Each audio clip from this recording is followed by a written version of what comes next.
For the first 15 hours of Tiny Tina's Wonderlands, I was struggling. Not with the difficulty, not with the mechanics, but with the feeling that I just wasn't having fun. I kept asking myself, why isn't this clicking? I loved Borderlands 3. I still stand by my video from last year about why you should play it, even though it's been now 6 whole years.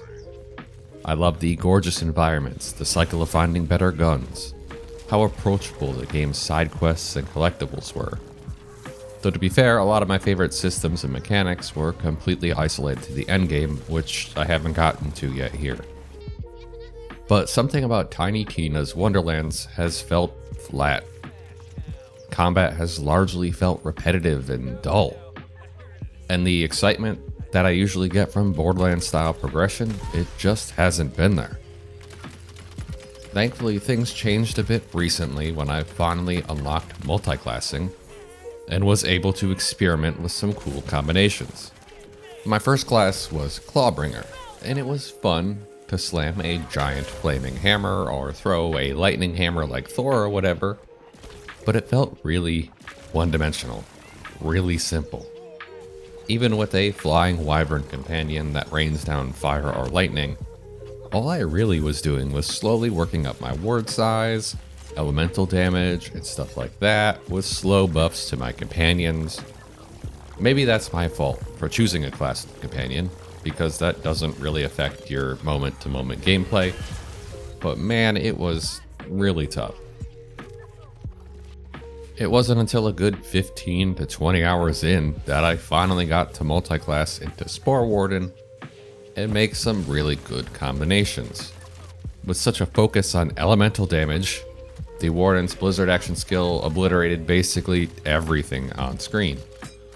And when I got that last skill point in the Clawbringer for Storm Smite, I could combine that with the Barrage from the Warden for a big blast of 7 arrows and elemental bolts striking all nearby enemies. Finally, things started to feel fun. But here's the thing. Why does it take 15 hours to get there? I really want to talk to whoever set up the gear unlocks. Why hide all of the best parts of the game behind a wall of monotony? Maybe it's my fault for being someone who does side quests, because for some reason, Wonderlands makes entire zones side quests with side quests in them, instead of being integrated into the main story.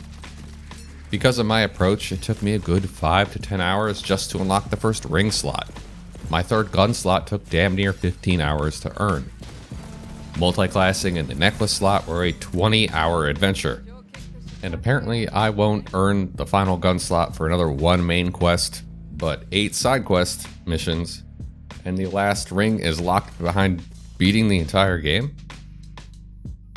I don't remember my first Borderlands 3 playthrough feeling like a tutorial for the real game. That comes after. But I really didn't appreciate it this time. Particularly because the game is really lacking its story due to being a more lighthearted play on Dungeons & Dragons. Every quest feels like it's just poking fun at an archetype from the game or from Borderlands itself.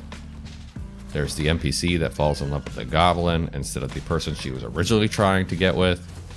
Goblins tired of being forced to work rising up. The evil mage who's turning Murphs into mindless blue Murphs who then attack everything and anything.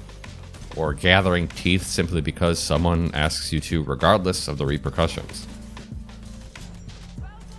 It's fun, and I do appreciate the references, but they're not linked in any real way. Every quest is a one-off that doesn't really affect the world at large. Perhaps this is exacerbated due to being a standalone game and a fantasy version of said game, really disconnected.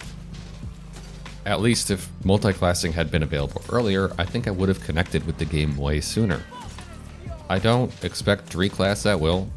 I don't expect it to not take time, but it's truly wild to be 20 hours into a game and still feel like the game is holding your hand and not really letting you experience it fully. So if you're playing and feeling a bit underwhelmed, hang in there. It might get better. It's gotten a little better for me. I'm still working my way through it and have way more issues than I did with Borderlands 3, but I'm trying to be patient with it. From what I've read, the endgame is nothing to write home about, so that isn't exactly inspiring. On a base level, I get that though. The whole encounter mechanic feels flat, so that doesn't really make me confident that I'll enjoy that either. With everyone playing Borderlands 4 and complaining about all of the issues with it, performance-wise and otherwise, I figured it was a good time to give Wonderlands a try.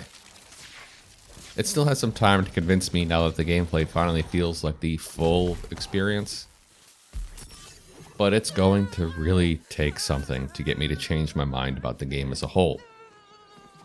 So with that said, that's all I have for today. Just some observations about how I'm feeling about the experience.